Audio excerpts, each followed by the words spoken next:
Welcome to the Special Olympics Coaches webinar series presented by our official sponsor, Gallagher.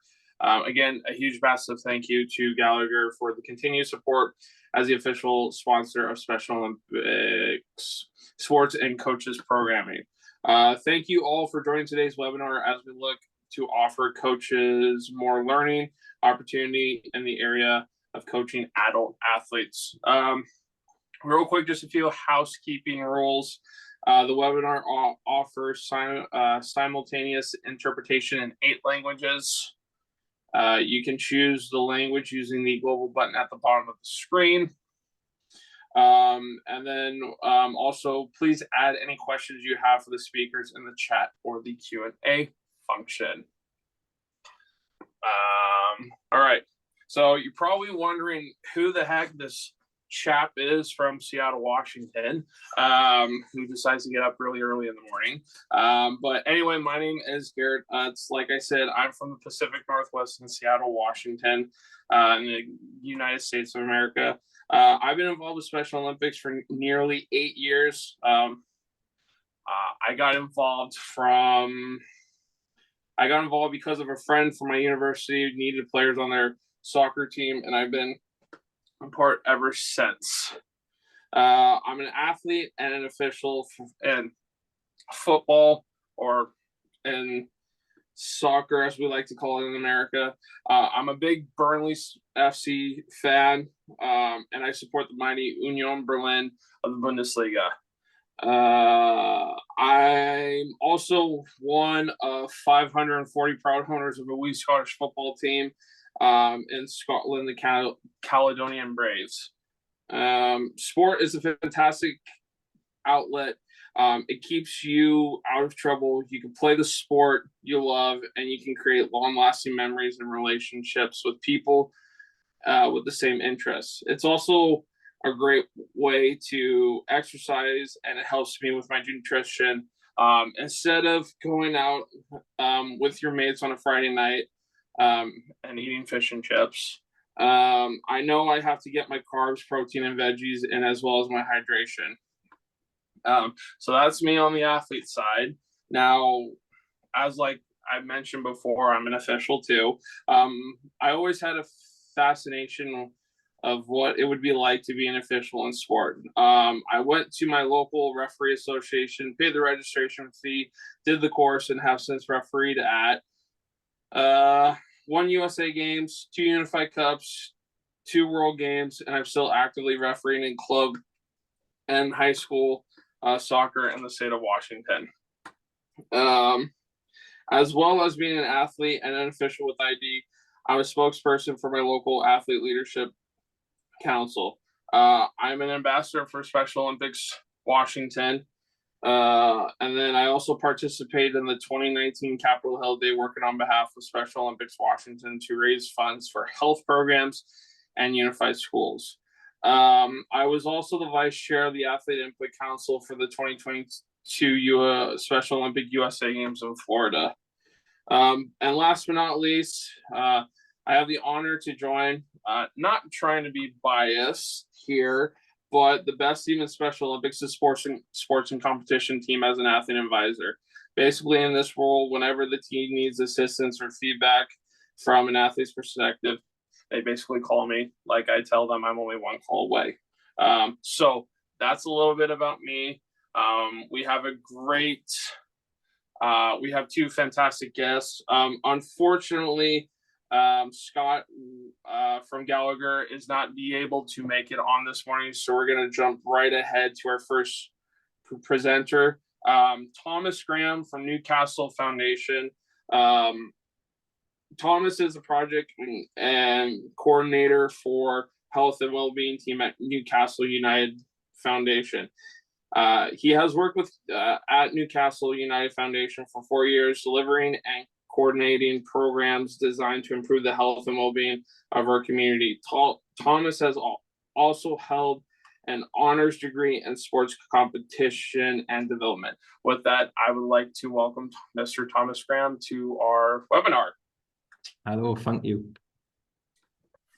So yes, thank you very much for that lovely introduction. And today what I'm going to do is take you through an insight to one of our programs, one of our biggest and growing programs in Woking football that we run here at Newcastle United Foundation. From a coaching perspective, some things that you might learn is, number one, just some lovely little tips on of how to engage with perhaps older people.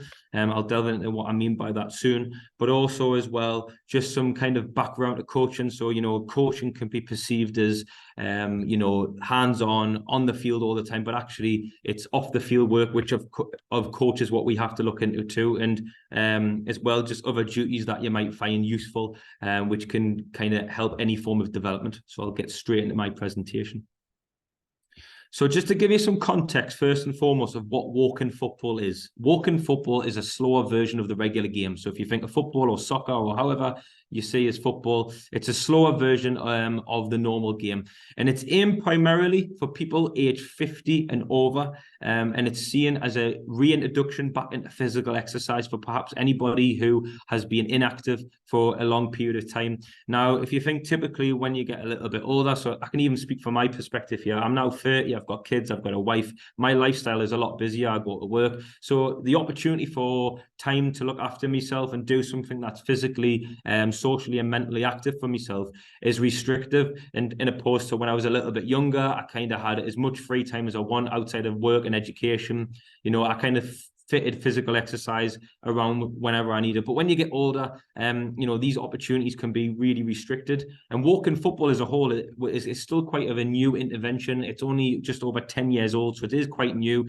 And like I say, it's primarily aimed at that age group. However, if anybody has a physical or mental health impairment, or that stops them from perhaps playing the normal game, or if a physical exercise at a higher intensity, this is a fantastic opportunity for someone to get back involved and feel all the benefits from any other form of physical exercise. And one of the main things that what I love particularly about Woking football, it's very inclusive, fun and safe, and it's very underperceived of how actually physically demanding it can be. I'll move to the next slide. Thank you. So yeah, it's just a little insight to the sessions that we provide as an organisation. So dominantly we work Monday to Friday because that fits the needs of our community. And the best thing is you can see so much variation of time, because again, yes, we aim particularly for people aged 50 and over, but some people are still working now or have other commitments. So we try to go from morning sessions all the way up to nighttime sessions to cater for as many people as we possibly can. Obviously, from an expansion potential, we want to go to weekends as well, which we have full intention. But you can see on there some forms of sessions which I've put in bold, which is our Headway Woking football session and Dementia Woking football. So I mentioned about inclusive. These two are very, very inclusive for particular groups and needs. So our Headway Woking football session is for adults with diagnosed head injuries. So anyone that consumes a brain injury, this again is a session specifically for them. And the reason we've done this again is just a safer and slower version of even Woking football. And again, it just makes an inclusive and fair opportunity for everyone. And then our next one, we've got another Woking football session with anybody that has diagnosed dementia. So again, because of the difficulties these people might suffer, like short-term and long-term memory problems, which could even happen within a session, we cater Woking football with small little interventions and strategies to help for them. So to give you a little bit more context around that, so a normal Woking football session, you're just playing goal to goal with teams involved, little warm-up activities. For the Dementia Woking football sessions, what we do is, for example, let's say you're on the blue team, we tie a blue bib to the goal of which they're shooting towards. So just in case, for whatever reason, during the session, they forget what team they're on or what direction they're shooting on. It's just small little interventions and support services for those groups of people to, again, cater for their needs. But Woking football in general, like I mentioned before, it's very fun, it's very safe, and really anybody, whatever age group you are, whatever background you are from, you can play Woking football.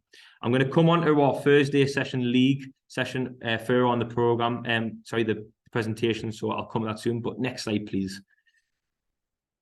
So now you're going to see an insight to an actual participant. So rather than me talk about all the beautiful and fantastic opportunities through Woking football, here's a real story about a participant who shares her experiences with Woking football in Elaine. When Elaine first started walking football, she, like me, she was a bit reluctant to start with. But since then, she's developed more in herself in the walking football, but she's also had a big impression on other women around her. I'm having such a good time with walking football, and I just want all those women out there to have the same experience. Not just me are having, but the other women that are playing with the foundation have. So Elaine's been a real role model for Newcastle United Foundation and for women to say, listen, we can play football too. Last year we had 6 female participants. We grew that to over 30 with the help of Elaine, who is there as a kind of friendly face to introduce them, help them with any barriers that they have, and just then reinforce that, listen, it's all about having fun and being active. So Elaine's been a fantastic role model. Football is a big part of our lives. It gets us out the house. It stops us sitting twiddling with fingers and thumbs and stuff like that. But the most important thing is that we enjoy it, and we get to meet whole loads of other different people from all different walks of life who suffer all different sorts of injuries and mental illnesses and stuff like that, like, you know. And it's really good to talk about it, you know, and spread the word. I don't think there's been a negative experience for anything. It's all win-win-win, and I just want that. I can't tell you how passionate I am because there are women out there who just wouldn't consider it and think, it's not for me. And, you know, it is. Give it a go. Have a try. She's now a member of the North West England football team, you know, and honestly, proud as anything. Proud as anything for what she's done from when she first started. Absolutely, you know, it's been amazing watching her.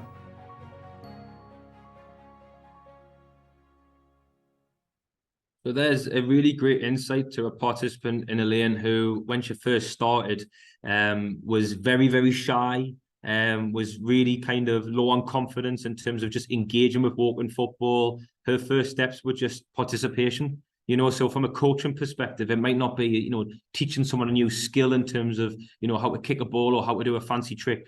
It could be as simple as, you know, helping them get through that first barrier of participation and taking part in something, which, if you think again, for people age 50 and above, might be a big barrier. And one of the things we found with women engagement as well, there is a lot of barriers around female engagement that we need to be aware of so that we cater. And one of the things that we've done because of feedback through Elaine and some of the women that we've engaged with is we've created a female-only walking football session. So all of our sessions are mixed for both male and female, but based on feedback to kind of tackle some of those barriers, we created a female-only walking football session to help with any barriers women may face.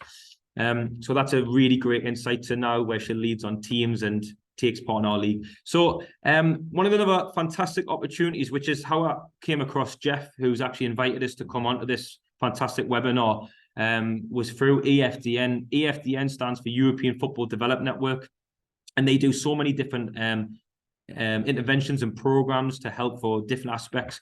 And one of their new programs, which started 2 years ago, was to create a European walking football league with different members involved. And the way that worked is it was on an international perspective in terms of Europe, but also from a local perspective. So in Europe, there was 10 members who had to host a European walking football league at 4 different venues across 2 different years, one of which was ourselves in Newcastle. So we actually hosted one of these events. But the second opportunity was to host your own walking football league within your own community. So here at Newcastle United Foundation and Newcastle upon Tyne, we host our own walking football league every Thursday. So this is more of a competitive format to walking football. So our normal sessions aren't very competitive, it's very fun, very engaging. This is a very more competitive format because of the benefits that come from competitiveness. However, the main initiative is still around health and well-being and being inclusive. So we have, at the moment in time, 12 teams involved in our new league. It started in February 2022, as you can see, with 6 teams containing 53 participants. As you grow from delivery phase 2, we went 7 teams, 82 participants, delivery phase 3, 9 teams and 105 participants. And now where we are today, as of August this year, we've got 12 teams with over 138 participants. We are growing rapidly. In terms of walking football itself, we've got over 200 walking footballers engaging with us. So it is a rapid growing project. And because of all the aspects of health, physical activity, and the mental health benefits as well.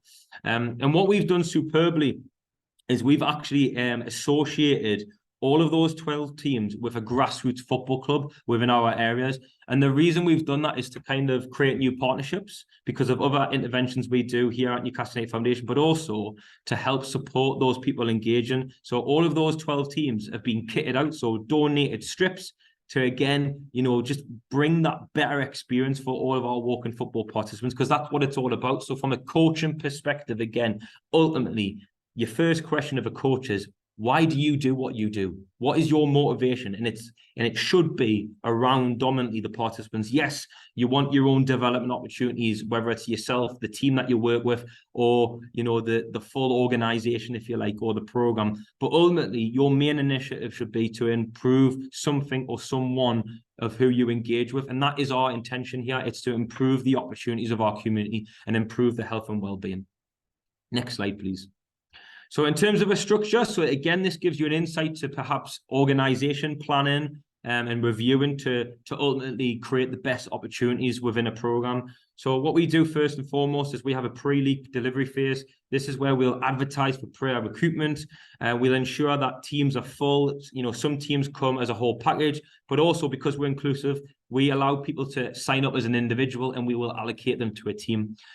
We then generate fixtures. We'll update rules, which is an ongoing thing. We've always got to update rules and make sure they're up to date, but also progressing to meet the needs of the game. But also confirming with all this with participants. So again, communication with participants, letting them know where they stand and what to expect is critical as any form of development. You know, if you're talking about specifically coaching, you'll give them feedback in so many different forms to ensure that that pathway that that person has, you know, gives them the best opportunity and tools to hit that platform. And that's critical on anything that you work with. So us communicating with participants, we use social media through Facebook, we email all of our participants, and we also have WhatsApp groups where people can get critical information on all the programs that we've got. At the end of the season, you know, again, it doesn't matter if you win, lose, or draw. We have medals for everyone. We have medals, of course, for people who win or have special achievements within that league season. So again, it's just catering for everyone and making everybody feel fantastic about themselves. And as well, because what we do once we finish any season, it's critical. Any part of coaching is reflection. So you'll probably hear it yourselves as coaches: plan, do, review, repeat. You know, so the reflection part is critical to then aid the next part of planning. Next slide, please. So there's a really good image of all of our teams. So again, you know, be proud of what you do. You know, capture this. You know, sell it and be proud of it. And show the development. So, you know, I mentioned before we had 6 teams. All them 12 teams now kitted out, all having fun, all having smiling faces and doing something which perhaps they weren't doing. You heard Jerry, which was Elaine's husband, in that video before, you know, about maybe perhaps twiddling his thumb. Think about your moms, your dads, your aunties, your nanas, your granddads, the older generation of people that you have in your lives. Or maybe this is someone a bit close, or maybe this is you. And think about, what are your physically activity opportunities? And that is what we're providing to them. But it's not just the physical activity, it's the social benefits that come with it. They're meeting new people, or people perhaps that they've known from years and years ago. They're now coming back into contact with these people and doing something that they love. And then ultimately, because of that, they're creating other opportunities outside of what they do with us by engaging with each other and maybe going out for teas and coffees or other social opportunities. Next slide, please. So I talked briefly before about us hosting one of the international walking football tournaments. So this come with a lot of pressure and planning and organisation. So we actually had this in May of this year, between the 30th of May to the 1st of June. So what this actually involved was 18 teams with 200 participants all over Europe. So we had people from Spain, from Italy, from Germany, from France, from Scotland, from Ireland, England, all over Europe coming to Newcastle upon Tyne. So we had to organise, with the help of EFDN, their flights to Newcastle upon Tyne, their transfer to a hotel, the hotel of which they were staying in for everybody, but also as well the main event of playing, the food, everything. Because the beautiful thing here at Newcastle United Foundation, but other initiatives here like EFDN, through funding, through communities, through charities, through councils and other organisations, all of these opportunities I'm talking about today are free of charge to our community. And the reason being is because we want to remove any barriers to our community, and we try to, work with where people are perhaps living in the most deprived areas where there might not be a lot of finance. So to be inclusive, one of the things that we need to do is take away perhaps one of those financial barriers. So imagine, again, your mom, your dad, yourself, your nana, your granddad, having this unbelievable opportunity where they can go and play the game that they love in a different country with all these other, terrific foundations and football clubs, wearing perhaps the colours that they support. So all these people you can see there wearing the black and white, they all support Newcastle United, and they got to represent Newcastle United Foundation in the event that we hosted. And without bragging too much, we actually, when we hosted it, won the full thing. So that was a really proud thing. We were actually the European champions. And that was a really proud moment for me. Again, we're talking about being proud. I was so proud, proud of what we achieved as a team here as staff, but also our participants. It represents the full community of Year of Newcastle United upon Tyne and Newcastle United Foundation. Next slide, please. So challenges, it's always, you've got to be honest, not everything's easy. You've got to talk about the tough times too, because if you don't, you're perhaps restricting yourself from developing yourself, but also the program as well. So initially, what was one of the challenges is adapting to the European version of rules. So here in England, and I think it's the same as Scotland, the typical walk-in football rules is you play with goalkeepers. Now, the European version is without goalkeepers, so that has different equipment. So, of course, this comes to costs, etc., new training opportunities for staff. So that was the initial adjustment that we had to make. But also the rules, it was a development process. So we had to develop the rules. We had to be honest. So there was a lot of mistakes from us happening on the pitch itself. So we're talking about officiating here. There was a lot of officiating faults going on. So we, again, through planning, doing and reviewing, had to ensure we were taking on board staff feedback, but also participant feedback on rules that needed to be established or progressed to ensure that, again, from a service perspective and participation perspective, they were getting the best possible experience. As well, with growth becomes opinions. So, I've just talked there about opinions.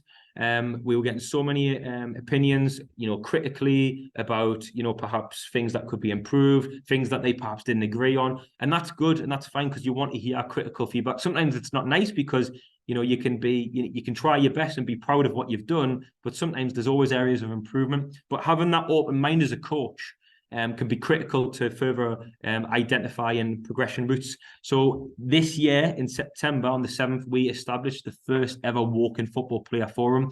So that takes place once a month, where participants from each team, one person from each team represents to come and give us feedback and tackle some of these critical incidents that we want to work on. And it's to date, by the way, I must say, we've done 2, September and October. It is working fantastically. We are learning so many new things, but equally, we are working transparently with our participants. As well, with growth may mean that you get restrictions in terms of a venue. So the picture you can see there's our own venue that only had 1 pitch. So with now having 12 teams and we wanting to cater mainly physical exercise, we've had to move to a brand new venue with more than 1 pitch to ensure that we are, being time efficient for our participants and staff. And also to increase the quality of officiating, we have integrated a 2 official system. So again, I've talked about planning and doing reviewing. We only had 1 referee for walking football, but what you'll find with walking football, there's so many rules. You've got to walk. You can't tackle from behind. You can't tackle from the side. There can't be any physical contact. The ball must stay below a height restriction. So many rules in opposed to the normal version of football. So we actually had 2 referees. The second referee is almost like VAR. So everyone who's aware of the football of today, they've got VAR. The second referee is there basically to outline any big faults that the main referee might have. So we are always developing with the challenges that we face. Next slide, please. So as well, that brought with it new opportunities and partnerships. Straight away, from a really positive perspective, this is creating new jobs. This is creating new opportunities for people to come, gain more experiences, but also gain a career and make some money, which is fantastic. So we've got 2 full-time staff, but we've actually recruited 6 sessional members of staff, which is like a part-time role, who help with the development of Woking football. But, most importantly, like I mentioned before, we are creating partnerships with Woking football clubs, grassroots football clubs, and participants themselves. And this has actually led to so many initiatives. Very sadly, we actually had a participant who died of a heart attack on a session. So we actually had Red Sky Foundation, who are an organisation who basically have defibrillators to distribute. They came to us, created a new partnership, and they've donated defibs to us. We already had defibs, but they've donated more to give us more resource to support our community in these kind of situations. All of those clubs are engaged with our Be a Game Changer scheme. So this is actually, if you went on Newcastle United's website today, you'll find this, by the way, because they're promoting it today with it being World Mental Health Day. The Be a Game Changer campaign is designed to increase mental health awareness and tackle the stigmas around mental illness. So all those grassroots clubs, we provide tools and knowledge and strategies to help the community they engage with, which is hundreds of people, to support initiatives like mental health. And also, as well, we've now created new links with, venues and other organisations like Cochrane Park for our new home of Woking football. Next slide, please. I've mentioned the grassroots clubs, so there they are there. And we're so proud to engage with these, and the support they give is vital. So again, coaching perspective, something you might not think about, because there's so many roles and responsibilities to coaching. Getting the best out of you, you need support funding perhaps. What are the partnerships that you're growing, and why are you engaging with them, and what support do they offer you? But equally, what support do you give to them too? Next slide, please. We also briefly, so we do social opportunities too, again, because yes, we want to play, but there's some people who come dominantly for the social aspect. So we set up a brand new initiative called Football Talks. This actually took place during lockdown, during COVID. And the whole purpose of this was to give those who are perhaps socially isolated an opportunity to come and talk to people. Now, I'm not going to lie, it was just an hour session where we talked about football, pre, post, and topics going on right now about football. But what we actually found, because of the emotions around football, and some of this might be related to the sports that you engage with, people was feeling open and comfortable to talk about topics like mental health because of the emotions involved with that sport and the experiences they've had. So because of the success of which, we've continued that, and we do 2 sessions a week online. But we've had some fantastic opportunities with Newcastle United Football Club, where, as you can see at the top right there, Eddie Howe and his coaching team, the manager of Newcastle United, visited our Woking Football League, but also our Football Talk sessions. And we've had Dan Byrne and Longstaff visit in the last couple of weeks to talk about mental health. And it inspires our community, and the impact that has is phenomenal. So if you've got that insight to, get special guests involved, if you can, get them involved, because the impact that has is unbelievable. Next slide, please. Some of the outcomes that we've had, I've already went through, the growth in teams, but look at there. I'll start with the last one. I'm aware of time. We provide 3,960 minutes of free Woking football between a 5-month period. In our current season, free of charge. If you look since we started that Woking Football League, 11,460 minutes of free activity. That's activity for physical exercise and social opportunity. Absolutely unbelievable. I mentioned the defib as well. One of the proud outcomes is we've got defibs on every single session. But also, we've had 42 different participants go to these trips I mentioned before, going across Europe to see different cultures, different areas of the world, without that financial barrier to play the game that they love. So the outcomes are absolutely phenomenal. Next slide, please. Future plans, we want to keep on growing, and we want to become basically the central venue of Woking football within the Northeast. So Newcastle upon Tyne in England is within the Northeast section of England. We want to become the central venue of Woking football. We are very ambitious and proud of what we do, and we will never stop growing. But also because of the age group we engage with, we want to create more perhaps direct partnerships for our partners. For our participants. So some of the feedback that we've had, they're very passionate on things like prostate cancer and breast cancer because of that age group and the vulnerability to those cancers. So we're going to work with Prostate Cancer UK and Breast Cancer UK to provide further opportunities on how people can look after themselves and their loved ones when it comes to those things. We want to affiliate ourselves with the Football Association and again become one of the recognised forums for walking football. And we want to host more events locally, nationally, and worldwide. So our development opportunity is technically endless. Next slide, please. So thank you very much for listening. I'm open to any questions about walking football or anything from a perspective which you want to get an insight to. Thank you very much, everyone.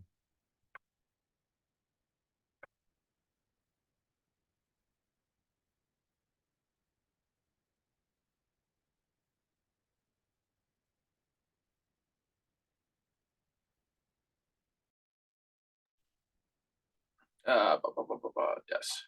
I forgot that I was muted, but anyway, Thomas, that was very, very well. I really enjoyed your presentation. I just think, we need more, coming from a soccer athlete and a fan. I think we need more of this, more, soccer teams around the world, getting involved with, the foundations, and, because, without them, we wouldn't have, like Newcastle, like the Walking Football Club or whatever type of football around the world to show their support.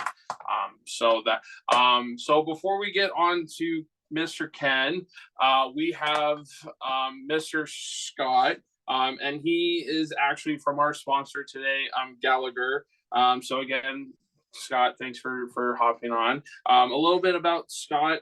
Scott joined Gallagher in 2005, has been an employee, in the employee benefits industry for over 25 years.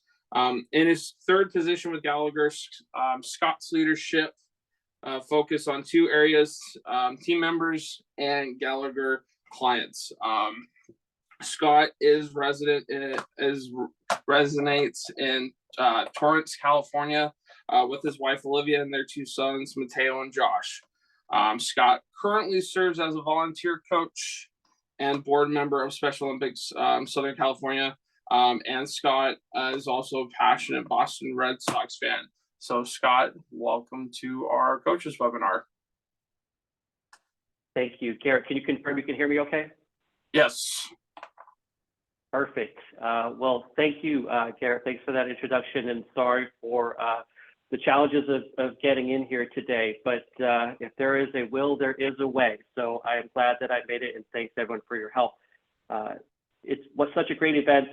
I'm so glad to be here today. And Garrett, congratulations on all of your accomplishments with Special Olympics as an athlete, as a referee, and with the leadership abilities that you have displayed as well. It is an honor to be here today and a privilege to represent Gallagher. So couple things. So a little bit about Gallagher. We are a proud partner with Special Olympics International and happy to join in their movement to promote inclusion, equity, and acceptance around the world. So as you see on your screen here, Gallagher is the official sponsor for Special Olympics sport and coach programming. And we know how important coaches are and the volunteers to make this possible for all the athletes. There are over 500,000 coaches around the world at Special Olympics who are dedicated to the development of the athletes in many, many ways. And what I particularly like, coaches help athletes develop essential skills. And those skills aren't always on the field. Skills like leadership, teamwork, perseverance, things that transcend sport and empower the athletes to thrive. On a personal note, I've been involved with Special Olympics for a number of years, and actually I was first introduced, coincidentally enough, Garrett, to be a referee for a soccer event, or I guess maybe American football for the rest of the audience here today.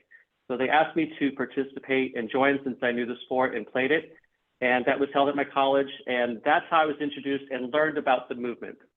From there, I was involved for a number of years. And as mentioned in my bio, I'm part of the board of directors at Special Olympics Southern California, have been for the past 5 years. But what I truly enjoy is being a coach. I've coached my kids in sports for a number of years, but I've since moved on. The past 5 years, I've been a coach for Special Olympics. I coach athletics, So kind of track and field events, and then also volleyball. We are currently in our volleyball season, which will end about a month from now at our fall games here. And we coach many different athletes. We probably have about 50 or so athletes on our volleyball team, many coaches, many helpers to make this possible. And when I look at that information, we have athletes of all different ages, but many of them are adults. And I strive to do the best every day that I can to help coach them, not just in skills, but how can I help them with motivation and improve and feel better about themselves. So with that, Garrett, thank you so much for having us here today. This has been a great program and looking forward to the rest. Thank you so much, Scott. Also, thank you so much for the kind words. Really means a lot. And so with that, we'll go to our second presenter of this morning, Mr. Ken Black. A little bit about Ken's background. Ken has worked as a practitioner in the area of inclusive physical activity, disability sport for almost 45 years. This has included works in special education, disability sport, sports development, youth sports, disability sports consultant, and with a research and development center on disability sport at Loughborough University. Ken was a senior lecturer in adapted physical activity at the University of Worcester from 2013 to 2018. Since leaving, he has been working independently on inclusion projects in the UK and around the world. Ken has run workshops, seminars, lectures on sports for inclusive development in 57 countries around the world, working for agencies like the British Council, Special Olympics, and many NGOs. Ken is an independent advisor in inclusive physical activity and disability sports. He is a founding co-director of the Inclusion Club and a trustee of the boards for Limb Power. And he's also a proud Scot, originally from Clydebank near Glasgow. So Ken, the floor is yours. Thanks very much, Garrett. Just quickly, I think we're obviously, I'll have to make sure I keep to time, but when the interpreters heard Thomas's lovely Geordie accent from the northeast of England, they might have thought the next speaker might not have a regional accent, but I'm afraid it's the Glaswegian accent. So I hope the interpreters can cope okay with two regional accents from the UK. I just wanted to say quickly, I think I met Scott briefly in Berlin, and I just want to say hi, Scott. I think we had a brief conversation at one point, but you probably spoke to about 1 million people, so you might not remember our conversation. I wanted to also say thanks for Thomas's presentation. I actually am part of a walking cricket team here in Worcestershire, where I live, and what I would maybe invite the people from around the world who are listening to this is to think about sports in your own countries that you might be able to convert to walking versions, because I think it's a fantastic progression in terms of physical activity and sport to introduce these different versions that make sports that are usually quite vigorous accessible to a wider range of people. Anyway, I will carry on with we're going to look at three basic areas if we have time. The first one is we're going to look at inclusive coaching, just some questions around inclusive coaching. Then I want to talk to you about a thing called the STEP adaptation tool. And lastly, something to do with assessment of athletes. So all in all, I hope that adds up to something we can that will be useful to you. So the first question, you can pop that up. So is inclusive coaching specific to working with athletes who have intellectual or other impairments? And I would say, no, it's not. And I hope that when we get to the end of this, you'll see why it's not inclusive. It applies to all athletes. Next. So do the ideas and strategies that support inclusion work for everyone? Again, I would say yes, they work for all athletes. And again, we'll look at why that's the case. Next. How much do you need to know about your athlete's specific differences? And obviously you would get to know the idiosyncrasies of all your athletes. It's important to know about everyone that you're working with. And maybe if you just show the next one, Jeff. But what comes first, the impairment, the activity, or the individual? And really for the last 40 years or more, my philosophy has been that the impairment is not the start point. The impairment that someone has is not the place you start from. I always start from the activity and how we can facilitate that athlete to reach the best they can be in their chosen activity or activities. So it's not looking first of all at the impairment. That comes later. You begin to get to know the athlete. You need to know specifics about what their requirements are and what their possibilities are. But I always start with what is the activity that the athlete wants to do, and how, if we need to, do we adapt it to enable them to be able to do that. So next. So if we look at inclusive coaching, it's the ability to provide effective coaching which responds to the different needs in the group. And differentiation, in other words, adapting, it's a natural aspect of all coaching. We adapt for younger athletes. We adapt for older athletes. You've heard a perfect example from Thomas. And so I would say inclusive coaching is just good coaching. We should always be conscious of all the different abilities within any group that we're working with. Next one.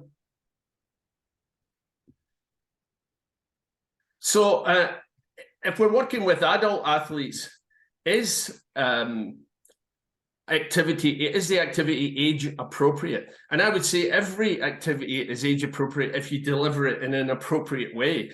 So if you deliver it in a way that becomes relevant to different age groups, it can be the same activity. And so I don't believe in the idea of some activities not being good for adults or not being appropriate for adults. If you deliver them in an adult way, they'll work perfectly well. In terms of communication, a couple of things.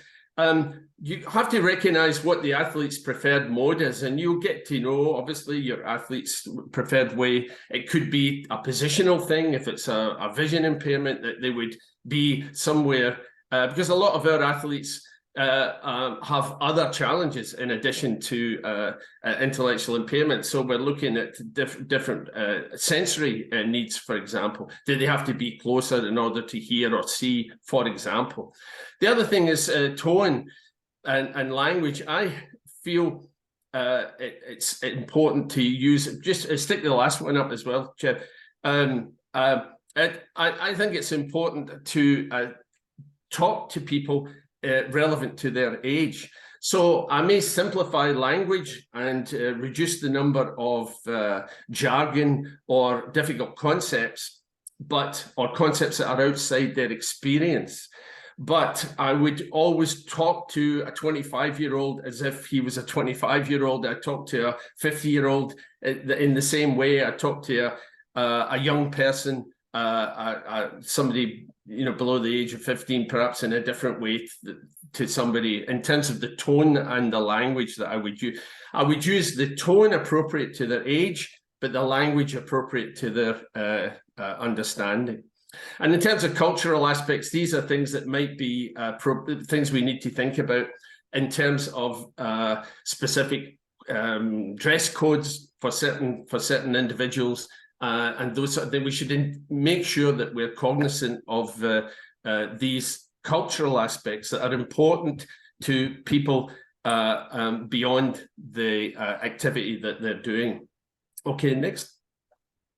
So I'm going to spend a little bit of time looking at a step adaptation tool. And that is just a very simple tool based on the acronym STEP, which enables a coach to manipulate 4 different aspects which appear in any activity in order to find the most effective level for each athlete and therefore promote inclusion. So we're looking at 4 different parts of any activity which we can change in order to make that activity more inclusive of everyone in the group. And a lot of people might say, oh, I'm hoping that a lot of you may not have heard this. I hope at the end of it, you'll feel it's a useful tool. Other people might think, oh, here's Ken coming along again with his old STEP adaptation tool. But I have used this since the 1990s when I was involved in a group in the West Midlands of England, which developed it. And I think it's been an effective tool for me in all of my interventions. Okay, so what is it? Let's look at the 4 aspects. Space. And space is basically, we can change the playing area, we can change distances to targets, distances that people move. We can modify the space they're operating in. Task is different ways of doing the activity, whether it's breaking down skills into smaller components and then reassembling them again, but it's all about how we do the activity. Equipment is about the equipment we use and how we might modify it in different ways. And lastly, people. And that is how we can cater for the different needs of different individuals within group and how they interrelate and interact with each other. Next. So we're going to look at space first of all, and just to do that, look at a few little video clips. So this is looking at indoor and outdoor space, and I hope I've muted these. Anyway, if you could just run this, Jeff, hopefully it'll run. Yeah, here we go. So we can use outdoor space. This is a modified version of the game Boccia or Bocce, using paper balls, and we can play in a suitable space. But we can play the same game in an indoor space. We just use the space that's available. So it's taking the different spaces that we have available to us and changing the activity in order for us to be able to still play the game or participate in the activity. Okay, next one. This one is about target games, for example. This is just a simple target grid. Again, it's using an outdoor space, but we might allocate different points to different parts of the target. And we may pose then different challenges to individuals in this outdoor space. But we can do the same thing indoors.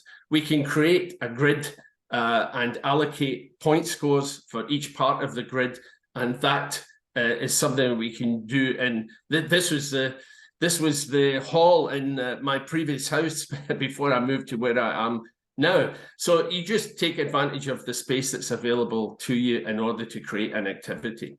And next one. So surfaces can make a difference to how an activity happens.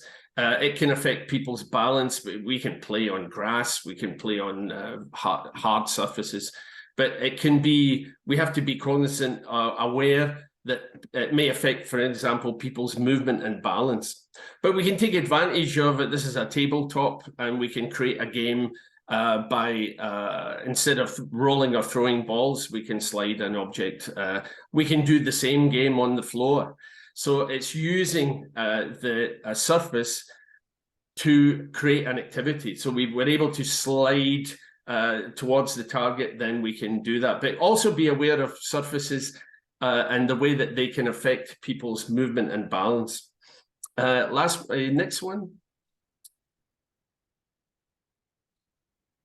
So this is an example of how we might use the environment. And this is a very simple back garden string trail. So this is just taking a string trail that people can follow. They can follow it without any adjustment. You just try and create as many different challenges for them following the trail around, and you can provide little rewards from time to time that they can access. So a string trail. But if you really want to challenge yourself, then wear an eye shade, and then you're following the string trail. You can improvise this, and you're following the string trail by touch only. So it becomes a tactile string trail. Here's just one that, again, you can use in different ways. Distance. Very simple. If you are successful at reaching a target, perhaps, you move further away. If you miss, if you're unsuccessful, you move closer. So the athlete can self-regulate themselves in terms of how close or how far they are from a target. So they can decide, okay, I missed, so I'm going to go a little bit closer. Okay, I was successful, I go further away next time. Okay, I think we're looking at this graphic here. This is how we can manipulate space. So what we're going to do here is, if you add the next part, we're going to divide the playing area. This is obviously a basketball court, and we're going to divide it longitudinally into 3 sections. Okay, if you could populate that now. In the middle section, the players can be perhaps players whose skill levels are still developing. It could be players who are less mobile. And in the outside zones are mobile players whose skill level is higher.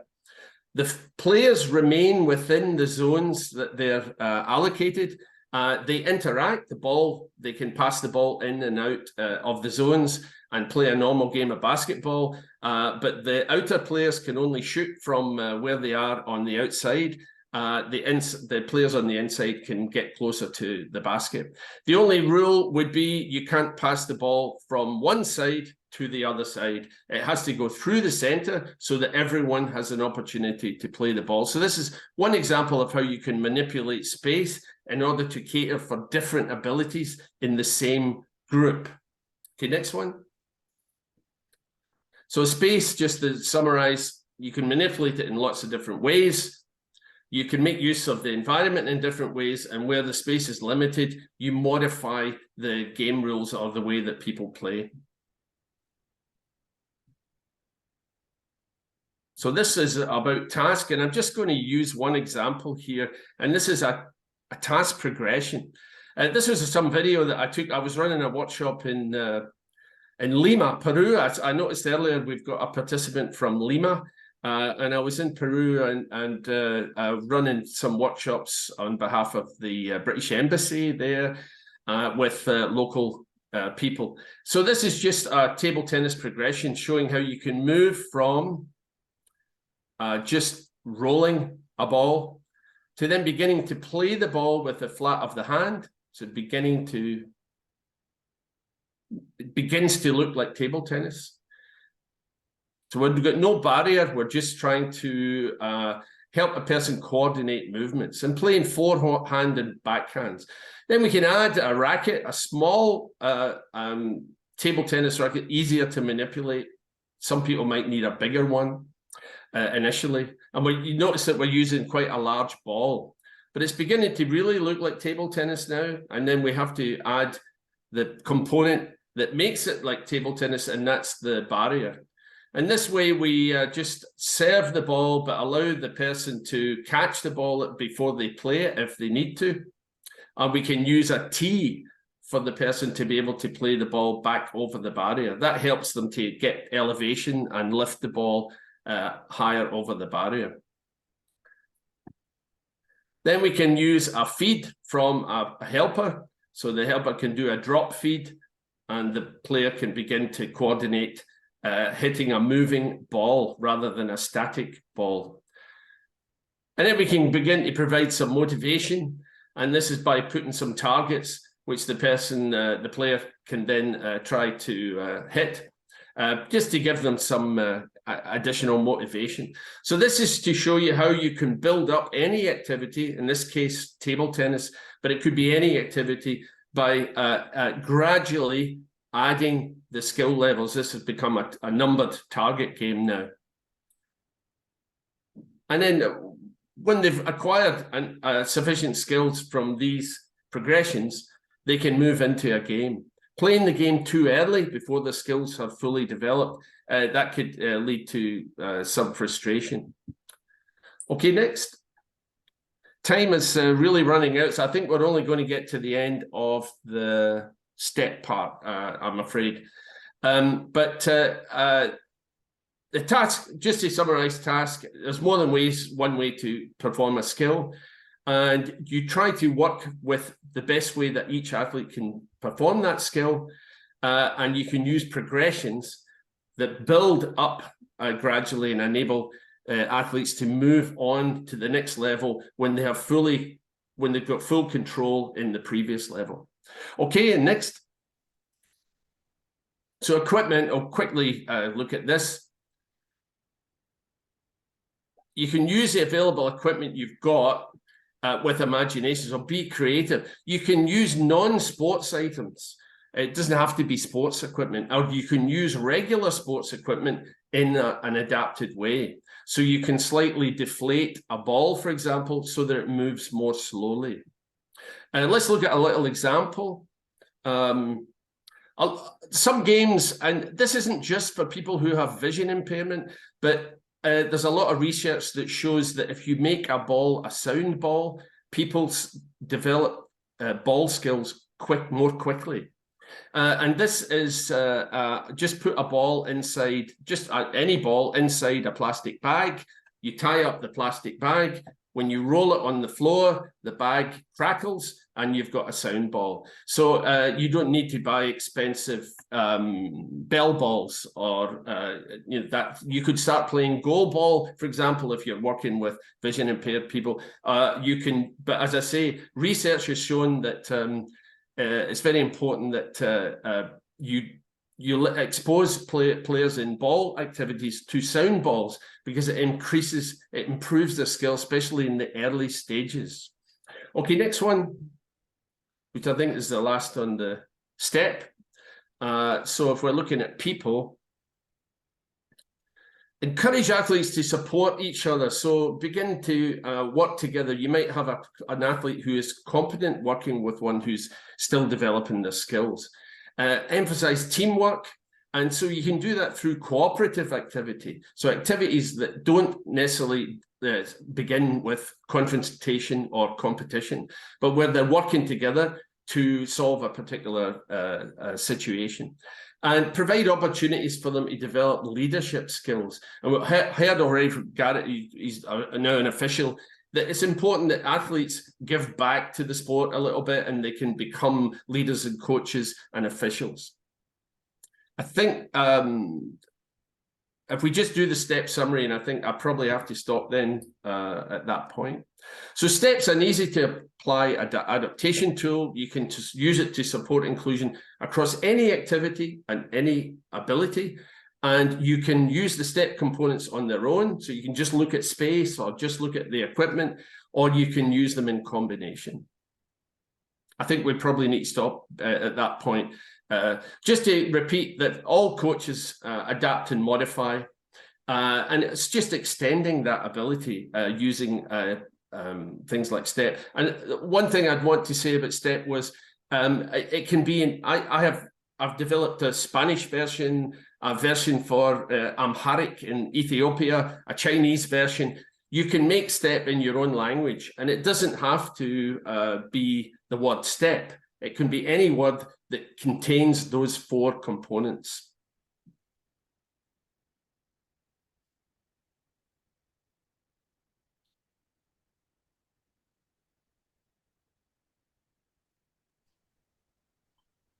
There we go. Okay, now the fun part. So Q&A, like I said, if you have questions, make sure that they are in the Q&A function. I'll do my best to read them out. But if that's okay with everyone, I would like to start.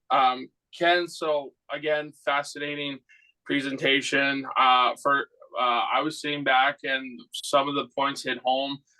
Where when I go through everyday life on my soccer team or football team. But the big one that I have, if you have a large group of athletes of varying abilities, varying ability levels, how would I or someone would adapt to my training sessions to cater for them all?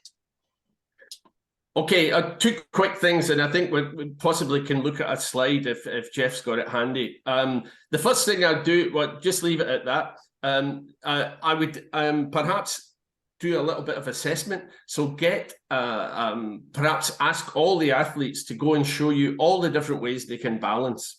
That way you can begin to see, or give them a tennis ball and say all the different ways you can do something with this tennis ball. Roll it along the ground, throw it in the air and catch, toss it from hand to hand, bounce it from a wall and catch, all these different things.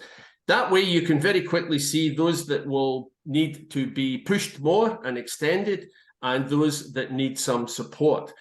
So I tend to give them a small task that the whole group do that enables you to see who needs help and who needs more challenge. But if we can look at this is a final way of adapting space. Here's this time breaking a space, normal rectangular space, into 3 parts. And within that part, within those parts, we can populate it. So if we put 2 end players, okay, they should be different colors, but that's never mind. Okay, and then each team, you put 1 player in each. One of the end players should be white, okay, but we're not. I think the one on the left-hand side. The point of this game is that the white team are trying to get the ball to their player on the end, and the blue team are trying to get the ball to their player on the end. So this is the white team's, the blue team's course. They're passing the ball and trying to get it to the player at the end. So that's, and we call that game end ball. But the key thing is, if you show the next 3 graphics, is that within each of those sections, and the players stay within their own sections. I've just put 1 player from each team, but it could be more. Those players stay within their own sections, but you can match their ability so that the players in each section are similar in ability and competence levels, and so that they can have a good competition between them. If they were all playing in the same space, the best players would dominate the whole game. This way, they can all have an opportunity. And again, like the basketball, the only rule is that the ball must travel through all the spaces. You can't throw the ball from one end to the other and miss out the middle section. The ball has to travel through each space. And you just play the game as you would, except you're staying within your own area. So that's one way of building different abilities into a group game. Sweet. Okay, so I was looking at the. Oh, Jeff, do I have time for one more question or no? Yeah, go ahead. Okay. I'm just looking. I'm just looking at the Q&A. James had a really good question. I don't know if this one is directly, to like Jeff or Fiona or Ken, but the question is, how do you divide players with different disabilities into teams? Okay, well, I think we've just looked at that in a way, that example.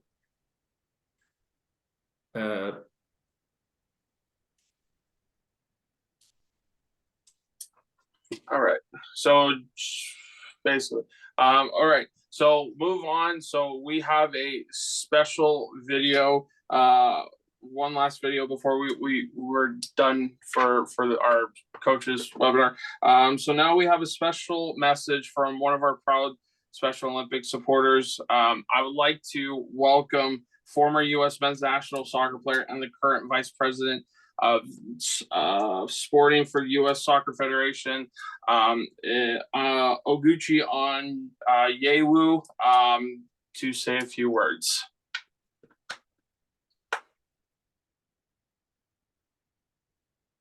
This year's Special Olympics. A big hello to all the coaches in attendance at this year's Special Olympics coaching webinar series. My name is Oguchi Onyewu, and I'm a former U.S. men's national team player and current Vice President of Sporting for the United States Soccer Federation and proud long-term supporter of Special Olympics. Whether you are a coach from outside or inside Special Olympics, the work you are doing on the grass, on the court, in the water, on a bike, whatever your background, you are positively impacting each individual you are working with. Sports is an amazing medium that brings people together, educates people, integrates people, and creates leaders in the world. And your work as a coach directly contributes towards these outcomes. Your attendance on these webinars shows your dedication to your development, but also to improving the environments you're creating for your athletes. Building your coaching knowledge means you can provide safe, fun, and challenging environments for athletes to continue to develop their skills on and off the field of play. I really hope you've been enjoying these webinars so far and continue to invest your time in developing yourself as a coach and as a person.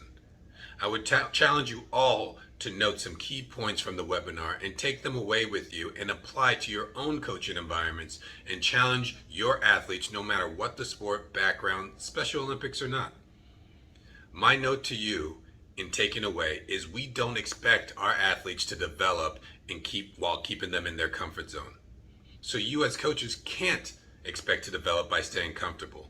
As a former U.S. men's national team player, I was constantly pushed every day, every step of my journey in football. I want to take this opportunity to thank you again for all that you do and wish you and your athletes all the best in your training and competitions going forward. Awesome. Thank you, Oguchi. Couple last minute items. Special Olympics offers a number of fantastic resources for coaches to continue to learn to improve their coaching knowledge. So as you can see on the slide, so there's one.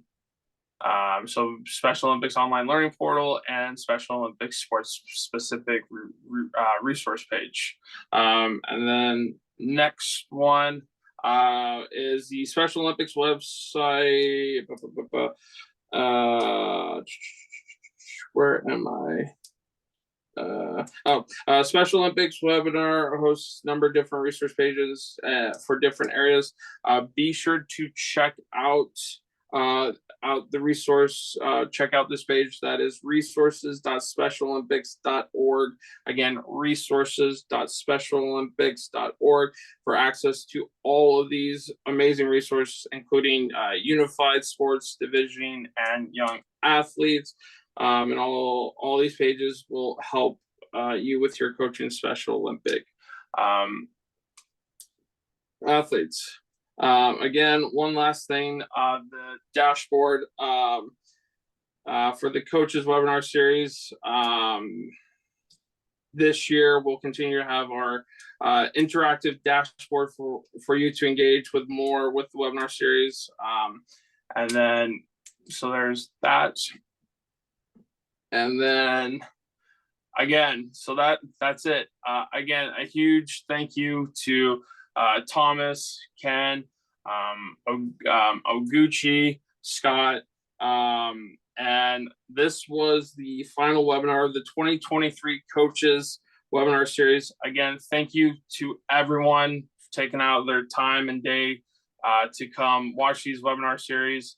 I hope you guys, learned something through all three webinar series that you can take back to your own local program. I sure enjoyed this presentation.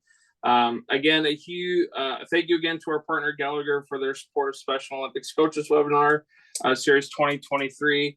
We hope you all enjoyed this year's series as we discuss coaching MATP youth and adult athletes. We look forward to welcoming you back again for next year's Coaches Webinar Series. Again, huge, massive shout outs, to everyone at SOI, to Thomas, to Ken, to everyone who joined on. Have a great day, evening, early morning, wherever you are. So again, thanks everyone.